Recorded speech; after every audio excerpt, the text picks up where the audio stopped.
السلام علیکم دوستوں، موسیٰ علیہ السلام کی سیریز کی 11ویں پارٹ میں ہم آگے کے عذاب کے بارے میں دیکھتے ہیں۔ خون اور مینڈکوں کے بعد لوگوں نے سوچا شاید اب سب ٹھیک ہو جائے گا، لیکن اللہ کی نشانیاں اب رکنے والی نہیں تھی۔ ایک دن موسیٰ علیہ السلام نے اپنی لاٹھی زمین پر ماری، زمین سے اٹھی باریک دھول، اور پل بھر میں وہ دھول جوں میں بدل گئی۔ یہ تھا جوں کا عذاب۔ بالوں میں، کپڑوں میں، جسم پر لوگ بے چین ہو گئے۔ راج محل سے جھونپڑیوں تک کوئی بھی اس سے بچ نہیں سکا۔ فرعون کے جادوگر حیران رہ گئے۔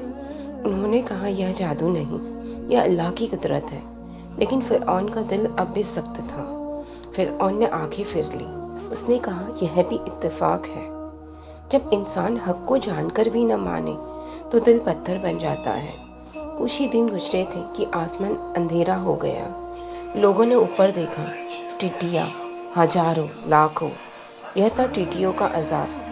کھیتوں کی ہریالی، پیڑوں کی پتیاں، اناج کے دانے، سب کچھ گھنٹوں میں ختم ہو گیا۔ جو مصر کبھی برکت کی مثال تھا اب ویران ہو گیا۔ فرعون کے صلاح کار گھبرا گئے۔ انہوں نے کہا کیا تو ہمیں تباہ کرنا چاہتا ہے؟ فرعون پھر موسیٰ علیہ السلام کے سامنے جھکا۔ بس انہیں ہٹا دو، میں وعدہ کرتا ہوں بنی اسرائیل کو جانے دوں گا۔ موسیٰ علیہ السلام نے پھر دعا کی۔ تیز ہوا چلی اور ٹڈیاں اڑ گئی، لیکن جیسی راحت ملی فرعون پھر پلٹ گیا۔ ہر وعدہ ریت کی طرح ہاتھ سے پھسل گیا۔ اب نشانیاں صرف شیطانی نہیں تھی، وہ قیامت سے پہلے دروازے پر دستک تھی۔ اگلا عذاب سب سے زیادہ دردناک ہوگا۔ کہانی جاری رہے گی۔ تب تک کے لیے السلام علیکم، اللہ حافظ، اور چینل کو سبسکرائب کر دیجیے آگے کی سیریز کے لیے۔ اللہ حافظ۔ السلام علیکم دوستو، موسیٰ علیہ السلام کی سیریز کا 12واں حصہ شروع کرتے ہیں۔ جب زمین اور ہوا عذاب بن گئی تو اب باری تھی پانی کی۔ ایک صبح مصر کے لوگ جاگے تو زمین ہل رہی تھی۔ ہر طرف مینڈک ہی مینڈک، گھروں میں، بستروں پر، کھانے کے برتنوں میں۔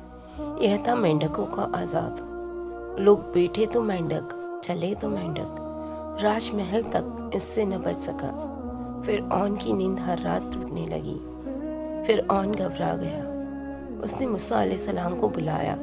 بس اسے ہٹا دو، میں یقین دلاتا ہوں میں مان جاؤں گا۔ یہ اس کی عادت بن چکی تھی، ڈر میں وعدہ اور راحت میں انکار۔ موسیٰ علیہ السلام نے دعا کی۔ زمین شانت ہو گئی۔ مینڈک مر گئے، لیکن ان کی لاشیں سڑنے لگی۔ پورے مصر میں بدبو پھیل گئی۔ ابھی لوگ سانس بھی نہیں لے پائے تھے کہ دوسرا عذاب آیا۔ ندیوں کا پانی لال ہو گیا، گڑھوں میں بھرا پانی خون بن گیا۔ یہ تھا خون کا عذاب۔ پیاس سے گلا سوکھنے لگا، بچے رونے لگے، جانور تڑپنے لگے۔ صرف بنی اسرائیل اس عذاب سے محفوظ رہے۔ فرعون نے سب دیکھا، سچ سامنے تھا، لیکن گھمنڈ آنکھوں پر پردہ بن چکا تھا۔ جب انسان اللہ کی نشانیوں کو کھیل سمجھ لے تو رحمت آزمائش بن جاتی ہے۔ اب گنتی کے عذاب باقی تھے۔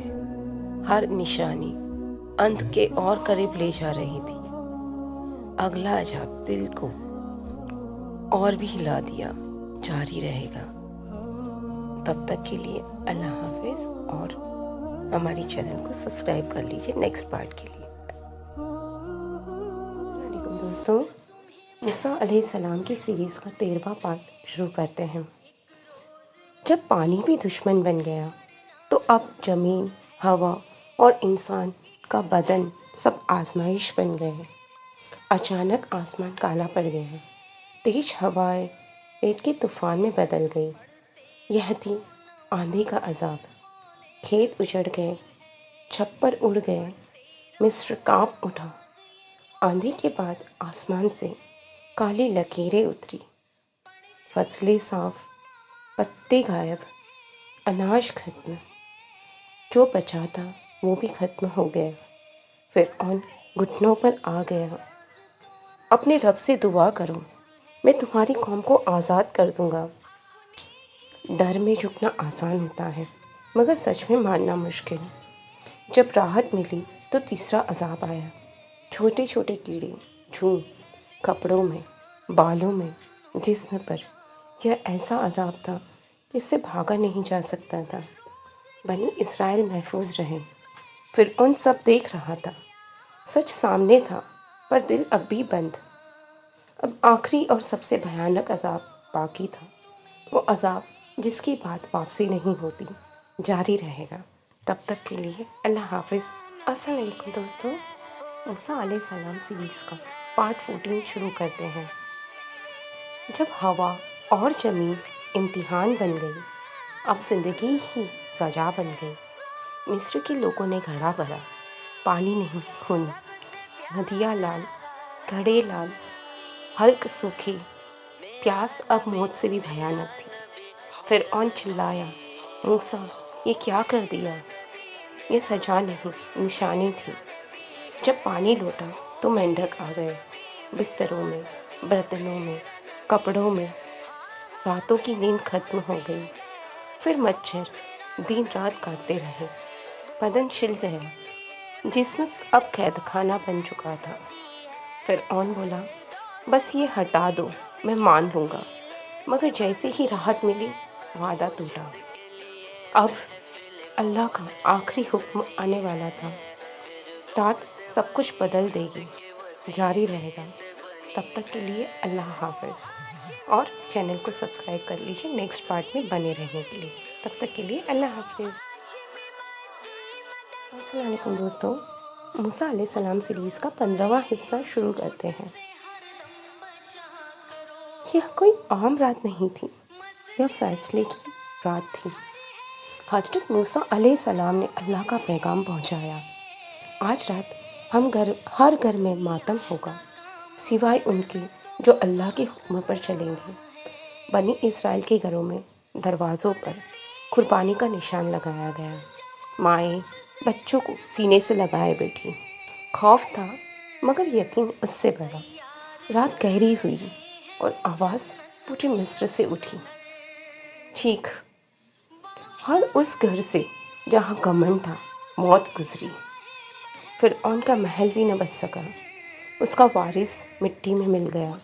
فرعون چیخا، موسیٰ اپنی قوم کو لے جاؤ۔